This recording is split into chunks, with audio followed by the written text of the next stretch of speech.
الحمد للہ نحمده ونصلی ونسلم علی رسولہ الکریم اللہم رب اشرح لی صدری ویسر لی امری واحلل عقدۃ من لسانی یفقہوا قولی اما بعد فاعوذ باللہ من الشیطان الرجیم بسم اللہ الرحمن الرحیم واقیموا الصلاۃ وآتوا الزکاۃ وارکعوا مع الراکعین صدق اللہ مولانا العظیم وبلغنا رسولہ النبی الکریم الامین وَنَحْنُ عَلَى ذَلِكَ لَمِنَ الشَّاهِدِينَ وَالشَّاكِرِينَ وَالْحَمْدُ لِلَّهِ رَبِّ الْعَالَمِينَ۔ باتیں دین کی اس پروگرام میں الحمدللہ آج ایک مرتبہ پھر آپ احباب کی خدمت میں حاضر ہوں، اور آج ایک بہت ہی اہم عنوان لے کر آپ کی خدمت میں حاضر ہوا ہوں، اور وہ عنوان نماز کا ہے۔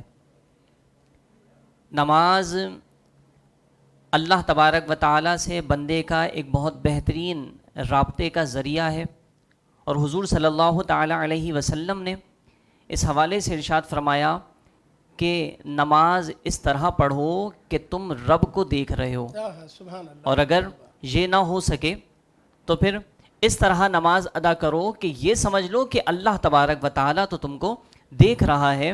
تو نماز کے بارے میں گویا کہ احادیث مبارکہ کا یہ مفہوم ہے کہ براہ راست اللہ تبارک و تعالیٰ سے بندے کا کنیکشن قائم ہوتا ہے۔ اور پھر حضور صلی اللہ تعالیٰ علیہ وسلم نے نماز کی فضیلت کے حوالے سے ارشاد فرمایا، صحابہ اکرام کو مخاطب فرما کر اللہ کے نبی صلی اللہ تعالیٰ علیہ وسلم نے سوالیہ طور پر پہلے ارشاد فرمایا کہ اے میرے صحابہ، یہ بتاؤ کہ کیا اگر کسی گھر کے سامنے ایک نہر جاری ہو اور وہ شخص اس نہر میں دن میں 5 مرتبہ غوطہ لگائے، غسل کرے، تو کیا اس کے جسم پر کوئی میل کچیل باقی رہے گا؟ صحابہ اکرام نے اللہ کے نبی صلی اللہ علیہ وسلم کے اس سوال پر جواب ارشاد فرمایا کہ نہیں یا رسول اللہ صلی اللہ علیہ وسلم، ایسا شخص جو دن میں اپنے گھر کے سامنے بہنے والی نہر میں دن میں 5 مرتبہ غوطہ لگائے تو اس کے جسم پر کوئی میل کچیل باقی نہیں رہے گا۔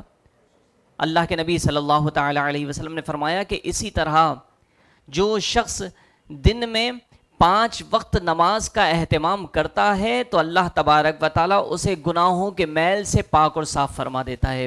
تو یہ نماز کی فضیلت اور نماز کی اہمیت، اسی طریقے سے حضور صلی اللہ تعالیٰ علیہ وسلم نے ارشاد فرمایا کہ الصلاۃ عماد الدین فمن اقامہا واقام الدین ومن ہدمہا فہدم الدین او کما قال علیہ السلام۔ فرمایا نماز دین کا ستون ہے۔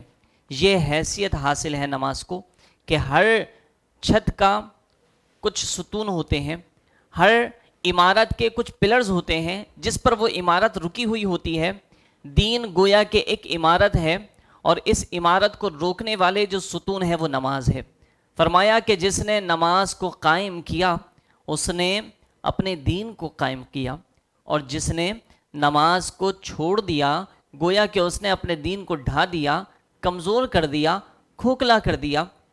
حضور صلی اللہ تعالیٰ علیہ وسلم نے نماز کے حوالے سے کئی ارشاد بیان فرمائے، اور کئی صاحب ایمان اس حوالے سے بھی واقف ہیں کہ حضور نے فرمایا کہ نماز جنت کی کنجی ہے۔ نماز اللہ تبارک و تعالیٰ کا قرب حاصل کرنے کا ایک بہترین ذریعہ ہے۔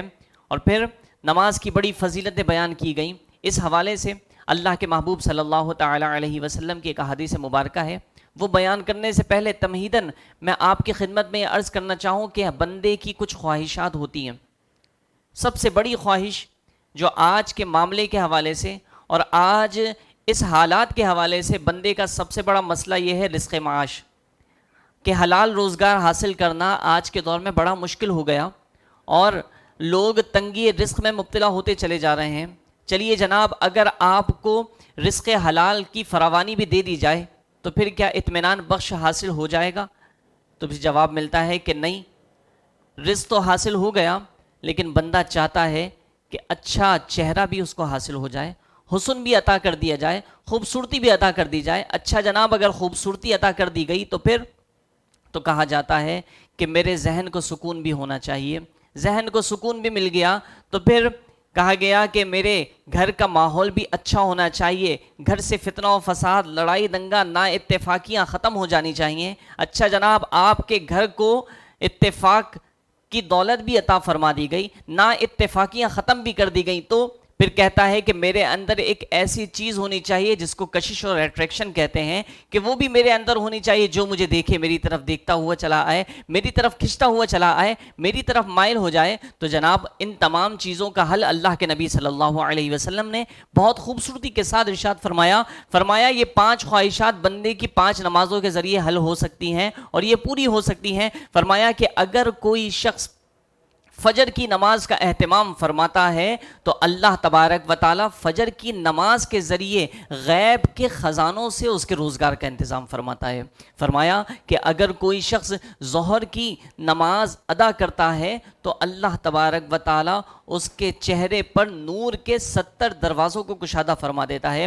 فرمایا گیا کہ جناب اگر کوئی شخص عصر کی نماز ادا کرتا ہے تو اللہ تبارک و تعالی اس کے ذہن کو اور اس کے قلب کو اطمینان عطا فرماتا ہے، اور اگر کوئی شخص مغرب کی نماز ادا فرماتا ہے تو اس کے گھر کے ماحول کو سازگار فرما دیا جاتا ہے، اور اگر کوئی عشاء کی نماز کی پابندی کرتا ہے تو اللہ تبارک و تعالی اس کے اندر ایسی کشش اور ایسی اٹریکشن پیدا فرما دیتا ہے کہ جو اس کو دیکھتا ہے اسی کی طرف کھنچتا ہوا چلا آتا ہے۔ تو یہ نماز کی برکتیں ہیں، یہ نماز کی فضیلت ہے، لیکن یہ فضائل سماعت کرتے ہوئے میں آپ تمام احباب کی خدمت میں یہ بھی کہتا ہوں کہ یہ بھی سماعت فرمائیے کہ کوئی شخص اس نیت کے ساتھ نماز نہ پڑھے کہ اس کو رزق مل جائے، اس پر رزق کے دروازوں کو گشادہ کر دیا جائے۔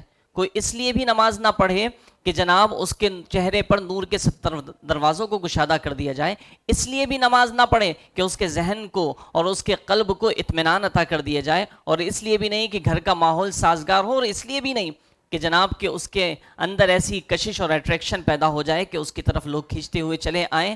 اصل میں نماز پڑھنے کا مقصد یہ ہونا چاہیے کہ اللہ اور اس کا رسول ہم سے راضی ہو جائے، اللہ کو راضی کرنا اور اس کے حبیب کو راضی کرنا مقصد ہونا چاہیے اللہ کی عبادت کرنے کے لیے، کہ یہی مقصد ہے۔ ہمارا حال تو یہ ہے کہ ہم اپنا مطلب سیدھا کرنے کے لیے اللہ کی بارگاہ میں سجدہ ریز بھی ہو رہے ہوتے ہیں۔ حضرت علی رضی اللہ تعالی عنہ سے کسی نے سوال کیا کہ یا امیر المؤمنین، یہ ارشاد فرمائیے کہ اگر آپ کے سامنے 2 آپشن رکھے جائیں، ایک آپشن یہ کہ آپ کو 2 رکعت نماز نفل پڑھنے کا آپشن رکھا جائے اور دوسرا آپ کو جنت میں داخل ہونے کا آپشن دیا جائے، تو آپ کی سلیکشن کیا ہوگی، انتخاب کیا ہوگا؟ حضرت علی رضی اللہ تعالی عنہ نے جواب کیا دیا؟ ہم جیسے کوئی ہوتے تو ہم کہتے ہیں کہ جناب ساری زندگی عبادت تو اسی لیے کرتے ہیں کہ جنت میں داخلہ مل جائے، لیکن حضرت علی رضی اللہ تعالی عنہ نے جواب کیا ارشاد فرمایا کہ میں 2 رکعت نماز نفل پڑھنے کو پسند کروں گا۔ کتنی بڑی بات ہے، 2 رکعت نماز نفل پڑھنے کو پسند فرمانا۔ پوچھا کہ حضور آپ 2 رکعت نماز نفل پڑھنے کو پسند فرماتے ہیں، اس کی وجہ کیا ہے؟ سارے لوگ تو اللہ کی عبادت اس لیے کرتے ہیں کہ وہ جنت میں داخل ہو جائیں، جنت کی نعمتوں سے فیضیاب ہو جائیں، لیکن آپ جنت کے مقابلے میں 2 رکعت نماز نفل کو پسند فرماتے ہیں، اس کی کیا وجہ ہے؟ تو حضور صلی اللہ علیہ وسلم کے پیارے غلام حضرت امیر المؤمنین سیدنا علی المرتضیٰ رضی اللہ تعالی عنہ نے جواب ارشاد فرمایا کہ 2 رکعت کہ جنت میں اگر داخل ہوں گا تو میں راضی ہو جاؤں گا، جنت میں داخل ہوں گا تو میں راضی ہو جاؤں گا، لیکن اگر 2 رکعت نماز نفل پڑھوں گا تو جنت کا جو مالک ہے وہ راضی ہو جائے گا۔ تو جب جنت کا مالک رب کائنات راضی ہو جائے گا تو آٹومیٹکلی جنت کے نعمتوں سے وہ ہمیں فیضیاب فرمائے گا۔ تو یہ ہمیں سمجھنا چاہیے۔ ایک بادشاہ کے دربار میں بڑی قیمتی شے رکھی ہوئی تھی اور دربار لگا ہوا تھا، اور بادشاہ نے جناب یہ اعلان کیا کہ جس کو جو چیز پسند ہے وہ اس پر ہاتھ رکھ دے، جس کو جو شے پسند ہے اس پر ہاتھ رکھ دے۔ تو اب جناب کوئی ادھر بھاگ رہا تھا، کوئی ادھر بھاگ رہا تھا، کوئی اس شے پر ہاتھ رکھتا، کوئی اس شے پر ہاتھ رکھتا۔ ایک شخص بڑے اطمینان کے ساتھ کھڑا ہوا تھا۔ بادشاہ نے اس سے پوچھا کہ تمہیں کچھ نہیں چاہیے؟ اس نے کہا کہ چاہیے۔ تو کہا تو جو چیز پسند کرتے ہو، جس چیز کا مطالبہ ہے، جس کی طلب ہے، اس پر ہاتھ کیوں نہیں رکھتے ہو؟ تو وہ آیا اور اس نے بادشاہ کے کندھے کے اوپر ہاتھ رکھ دیا۔ تو بتانا مقصد یہ ہے کہ جناب بادشاہ کے کندھے پر ہاتھ رکھ دیا تو بادشاہ اس کا ہو گیا، تو بادشاہ کی ساری رعایا اور بادشاہ کی ساری سلطنت اس کے قدموں میں ہے۔ بلا مثال بلا تمثیل ہمیں رب کو راضی کرنا چاہیے۔ اللہ تبارک و تعالیٰ کو راضی کرنے کی نیت سے عبادت و ریاضت کریں، اس نیت کے ساتھ عبادت کریں کہ جناب ہم پر اللہ نے نماز فرض فرمائی ہے، اور جو نماز نہیں پڑھتا اس کے لیے بھی بڑی فکر کی بات ہے کہ حضور صلی اللہ علیہ وسلم کے فرمان کا مفہوم ہے کہ جو شخص نماز نہیں پڑھتا تو مرتے وقت اس کو اتنی شدت کی پیاس میں مبتلا کر دیا جائے گا کہ اگر سارے سمندر کا پانی بھی اس کو پلا دیا جائے تو اس کی پیاس ختم نہیں ہوگی۔ اللہ ہم سب کو نماز کی اہمیت کو سمجھ کر اور نماز کی پابندی کرنے کی توفیق نصیب فرمائے۔ اسی پر میں اپنی گفتگو کو اختتام کرتا ہوں۔ اللہ ہم سب کو ساری زندگی نمازوں کی پابندی کا ذوق نصیب فرمائے۔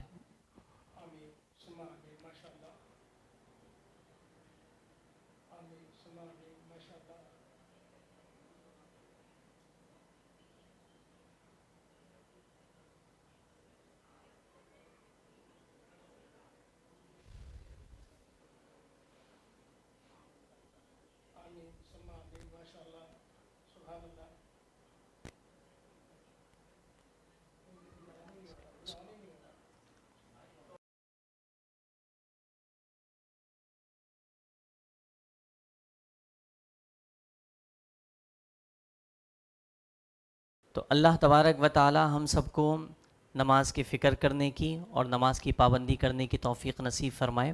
اور اس حوالے سے میں ذکر کرنا چاہوں گا کچھ باتیں کہ وہ لوگ جو نماز نہیں پڑھتے وہ سمجھتے ہیں کہ جناب ہم نے کوئی اتنا بڑا گناہ نہیں کیا۔ یہاں پر ایک بہت اہم بات قابل غور ہے کہ آپ دیکھیے کہ جب حضرت آدم علیہ السلام کو اللہ تبارک و تعالی نے حکم فرمایا تھا تمام ملائکہ کو کہ سجدہ کرو، تو تمام ملائکہ نے سجدہ کیا، شیطان نے سجدہ نہیں کیا۔